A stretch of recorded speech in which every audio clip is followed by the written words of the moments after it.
I took the job because I needed to disappear for a while. Not in a dramatic way, no court orders or angry exes chasing me. I just needed space, silence, a reason to not check my phone. So when the listing showed up on a message board, I barely remembered joining. Field technician, remote work site, Alaska, short-term contract, isolation required. I clicked it before I finished reading. I don't remember applying. I must have.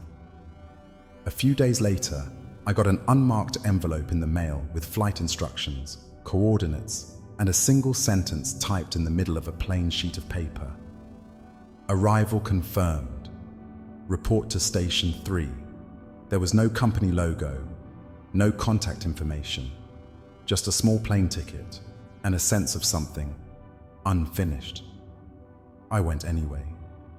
I flew into Anchorage, then transferred to a sketchy airstrip on the edge of a place I'd never heard of. The pilot didn't say a word. He just nodded when I asked about the weather, pointed toward the back of the plane, and gestured for me to buckle in. We flew low for hours. It was nothing but white and rock and shadowed pine until we hit a clearing with a long, vertical stretch of steel rising up through the fog like a needle stuck in the skin of the world. That was Station 3. He dropped me off with a quick nod, left the engine running, and didn't even wait to see if I made it to the cabin 100 yards away. I stood in the snow and watched him disappear into the clouds, the sound of the plane quickly swallowed by silence. Thick, heavy silence. Not the peaceful kind, the kind that presses against your skin like humidity, only colder, denser, almost like it's alive. The radio tower was taller than I expected, a massive thing built into the edge of a rocky cliff that looked like it hadn't seen maintenance in years. The cabin itself was built half into the ground, reinforced with steel and faded from sun and snow. Inside was a single cot, a diesel heater, a backup generator, and a wall of old radio equipment, blinking lights, tangled wires, and a small blinking red LED labeled Main Channel. The log said I'd be there for 7 days, check the signal, report anomalies, maintain the uplink, and most importantly, never power down the transmitter. It didn't say why. The first day was uneventful. I ran diagnostics. Everything was working, though barely. The signal was faint, but there, something steady in the static, pulsing like a heartbeat. I logged it, cleaned the connections, recalibrated the antenna pitch, ate some canned soup I found in the storage bin, slept with one eye open. The wind at night was constant, whispering like someone pacing just beyond the walls. By the second day, the silence was getting to me. I don't know how to explain it. It's not like I've never been alone before. I've done solo jobs in oil fields, winterized cell towers off-season, even slept through hurricanes in a broken trailer. But this was different. It felt like the place didn't want me there, like I was trespassing. Every time I turned my back to the tower, I felt something watching me. Not someone, something, a presence. Cold, patient, waiting. On the third night, the signal changed.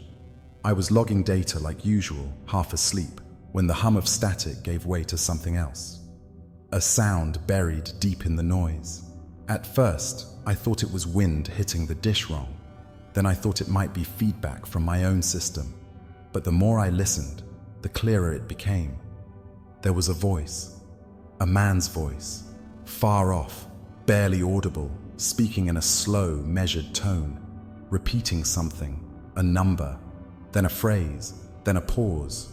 I froze, pulled off my headphones, checked the equipment. Nothing new. Everything was stable. I listened again. 397, return sequence. 397, return sequence. That was all, over and over. Always in the same cadence, always in the same hollow, almost digital voice. But the signal wasn't digital. It was analog, old school VHF, barely even used anymore. There was no source, nothing in the logs. It was like the signal had just appeared. Or maybe it had always been there, waiting for someone to listen.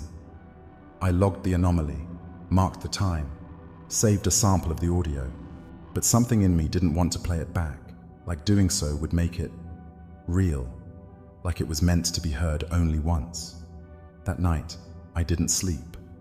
I kept imagining the tower standing just outside the cabin, tall, silent, listening. I didn't turn off the lights. I didn't leave the desk. I stared at the red LED blinking slowly in the dark, steady and calm, like the eye of something too large to see all at once. At around 3:40 a.m., the signal stopped, just like that. The hum went silent. The equipment was still running, all the diagnostics green, but the signal was gone. No static, no background noise, just silence. Real, impossibly total silence. And then, a knock. Not loud, not urgent. Just 3 slow knocks on the metal hatch above the stairs. There's no one else up here. There's no trail, no snowmobile, no path down the mountain. I know this. I was dropped in by air. I've seen the terrain. There is no possible way someone could have gotten up here on foot. Not in this weather, not without being heard. And yet, 3 knocks. I waited, breath held, ears straining. Nothing. Then I heard it again. Not the knock, a voice. It was coming through the transmitter. No static, just the voice. Only this time, it wasn't the man from before. It was me, repeating my own words from the morning log, in the exact tone and rhythm I'd spoken them, word for word. I arrived at Station 3 at 0600 hours. Tower appears intact, signals steady, awaiting further, then silence. Then, my voice again. Only now it was repeating what I had just thought. My thoughts, not words I'd said, not even out loud, things I hadn't written down, just fears, doubts. I stood there for nearly 20 minutes, unmoving, while the radio played the thoughts I hadn't even voiced. Like it was listening, like it had always been listening. The last thing I heard before I finally yanked the headphones off and killed the speaker line was a sentence that I swear I didn't think, but somehow still felt like mine. You're already inside. I didn't sleep the rest of that night. I didn't move. I sat in the metal folding chair by the comms desk with the generator humming behind me and the tower standing in the darkness, just beyond the frosted window. I didn't touch the transmitter again. I didn't write anything down. I didn't speak because I was afraid it would speak back. By the time the sun rose, or what passes for sunrise that far north, the silence outside had grown into something unnatural. The wind didn't howl. It didn't even whisper. It was like everything had stopped. I stepped outside once, just to prove to myself that I wasn't losing it. But even the snow beneath my boots sounded wrong. It didn't crunch. It didn't shift. It just accepted my weight. The air smelled metallic, like a battery that had been left to rot. I stayed close to the cabin the rest of the day, checked the guy wires anchoring the tower, even though they didn't need it, cleaned snow off the panels, avoided looking directly at the summit dish. There's something about it, like the shape is wrong, or maybe just too perfect. Like it was made by something that doesn't build things the way we do. Around midday, I saw movement at the edge of the tree line. I knew there shouldn't be trees that close, but there they were. Bare, grey trunks, stretching impossibly tall through the snow, standing where nothing had stood before. I thought maybe I was seeing things. Light plays tricks up here. The cold gets in your blood, makes you paranoid. But I kept staring, and the trees kept standing. And between them, figures. Not walking, not moving, just standing. Too far away to see faces.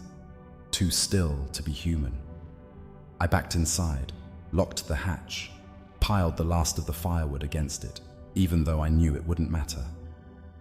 Whatever those things were, they hadn't come up the path. There is no path. They hadn't left tracks. The snow around them didn't bend.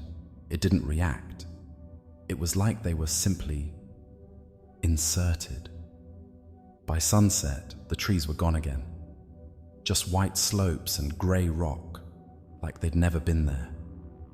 I would have thought I imagined it, if not for the wood I'd stacked against the hatch, if not for the smell. It hadn't left, that acidic copper edge to the air, like something dying with a smile on its face. That night, I made a mistake. I turned the transmitter back on, not because I wanted to, but because I had to know. I had to understand what I'd heard, what it meant, whether I was going crazy or if something else was up here with me. It took 10 seconds to boot. I stared at the LED, waited for static, for a test tone, for anything. What I got was silence, until a voice broke it. But it wasn't mine this time, and it wasn't the voice from before.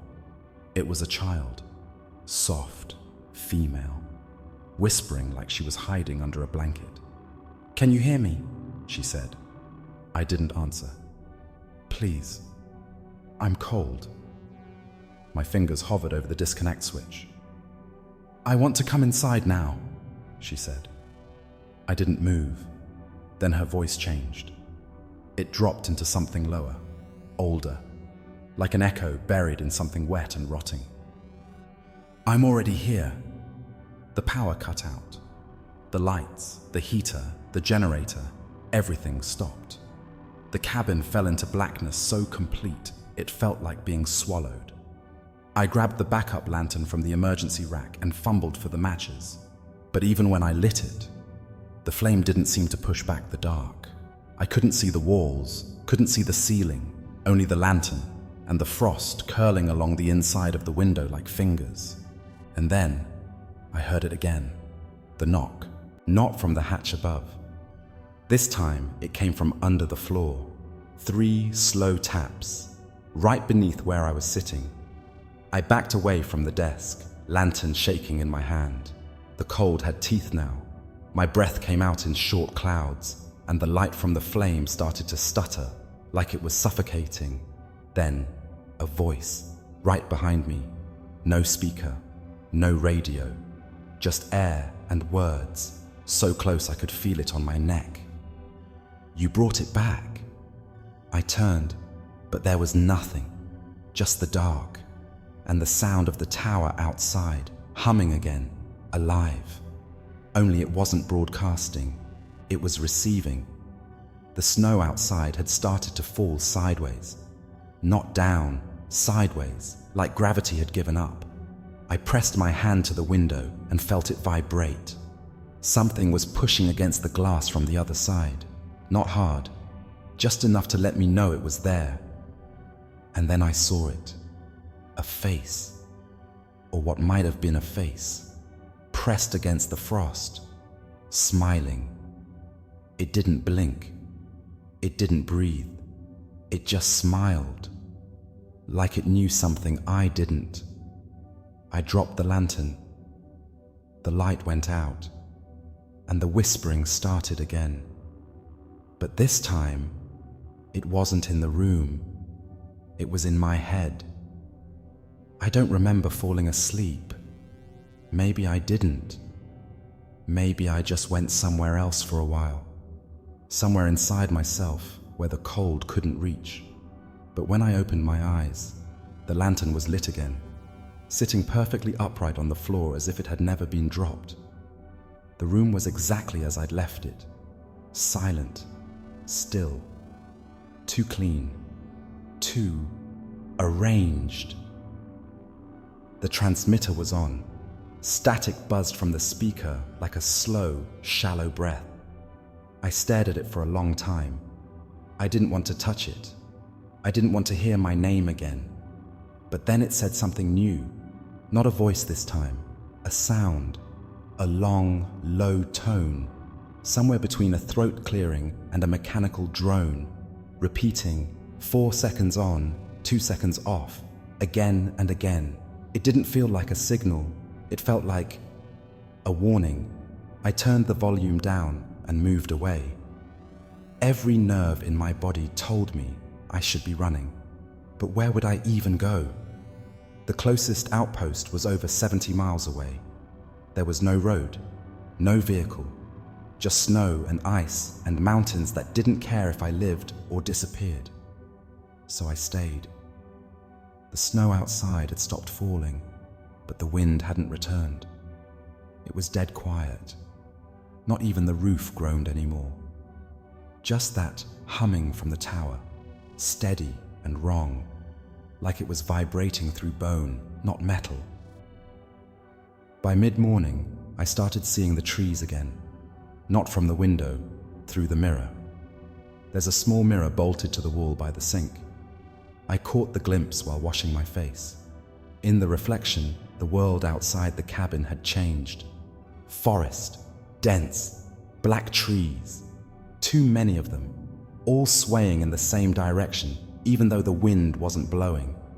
I turned to look out the window. Nothing, just white hills. But the mirror showed something else.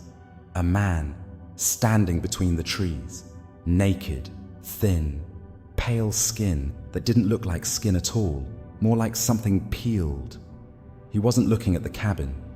He was looking into the mirror, at me. I turned around. Nothing. I smashed the mirror. Didn't help. Because when I sat back down at the desk, the transmitter clicked again. A burst of static. Then a voice, but not one I'd heard before. It sounded like me, like my own voice. Same tone, same speech pattern. Only wrong. I told you not to listen, it said. I didn't speak.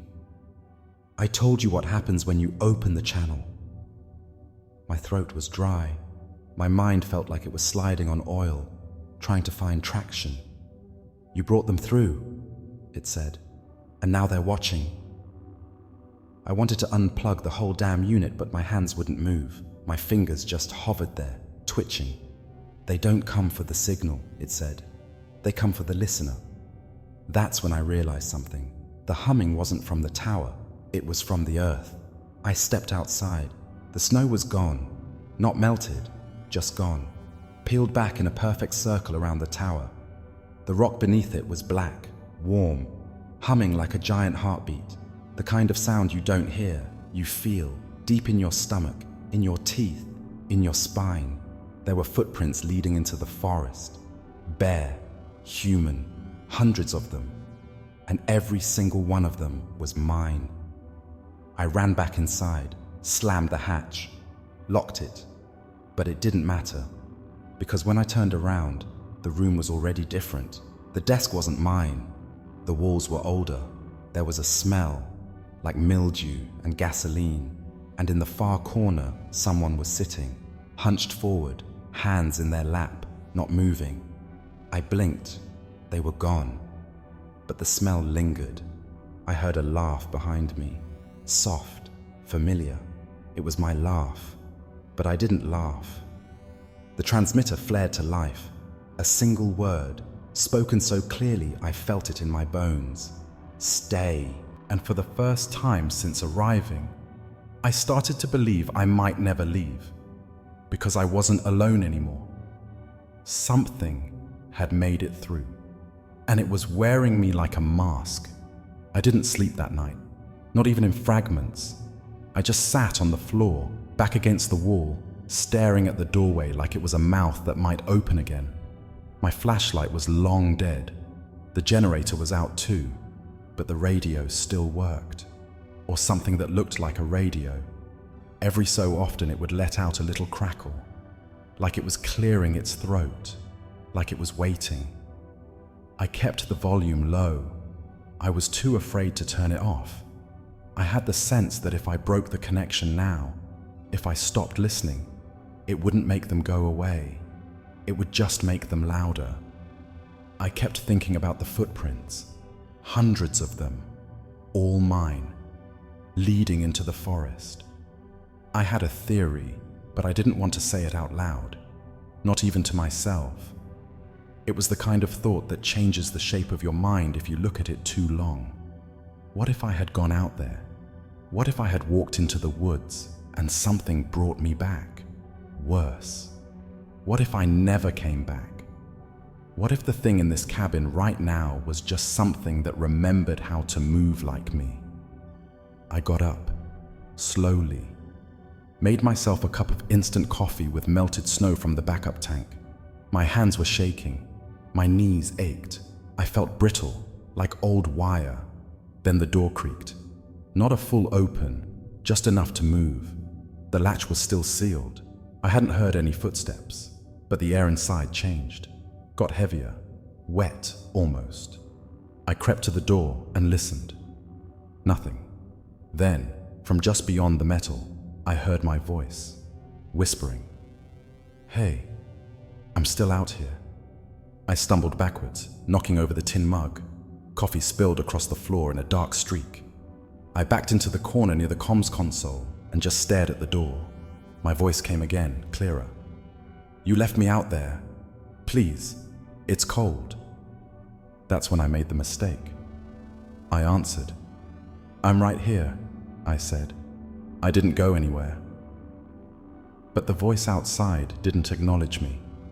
It just kept whispering the same thing. "You left me. You left me. You left me." Over and over. The voice cracked and splintered, repeating the same words with increasing urgency, but not volume, not louder, just closer. Like it was coming from the other side of the wall now, like it was inside the walls. I pressed my hands against my ears, and then silence. I opened my eyes. The door was wide open, the latch untouched. There were no footsteps, no wind, nothing but that same heavy silence, the kind that makes you feel like you're being watched from behind glass. I should have stayed put, but I couldn't help it. I stepped outside. The snow was back, thick, smooth, like it had never been disturbed. But I saw something near the edge of the clearing. A figure, just standing there. Same build as me, same posture, same coat. It didn't move. Neither did I. I raised a hand. It did the same. I waved. It mirrored me exactly. But then, I blinked, and it didn't. I took one step forward. It didn't follow, just stood there, staring. So I turned around, and it was behind me. Not in front, behind. I spun back around, gone. The door to the cabin had shut behind me, but this time I hadn't heard it. When I turned the handle, it opened like it always had. But the inside wasn't the cabin. It was a hallway, unfamiliar, white, fluorescent lit, no sound, like a hospital that had never been used. I stepped back. Snow underfoot, cabin exterior, but not the cabin inside. Something had changed. The rules were slipping. I closed the door, waited, opened it again. Still the hallway. The radio behind me crackled again. I hadn't touched it. I was still outside. It wasn't plugged into anything, but it was on, and it said, "You're not synced yet. Wait for night." I whispered aloud without thinking, "Who are you?" The response came immediately. "We're what comes through when no one's listening." I shut the door. The hallway disappeared. Just the cabin again, exactly as I left it. But now, something was different inside. My pack was gone, and something was breathing under the cot. Not snoring, not sleeping, listening. I didn't move. I didn't breathe. I just stared at the edge of the cot, where the thin, dusty blanket hung low and motionless. But I could hear it. The breathing. Shallow. Controlled. Like it was deliberately quiet. Like whatever was under there wanted me to know it was real, but not who it was yet. I backed toward the far wall, dragging my hand across the counter as quietly as I could until I felt the handle of the emergency fire axe. And then the breathing stopped, but not like it faded out. No, it paused, like it was listening back. I crouched low, trying to get an angle on whatever might be hiding under the cot. But the shadows underneath were too thick, too dark, even for that part of the room.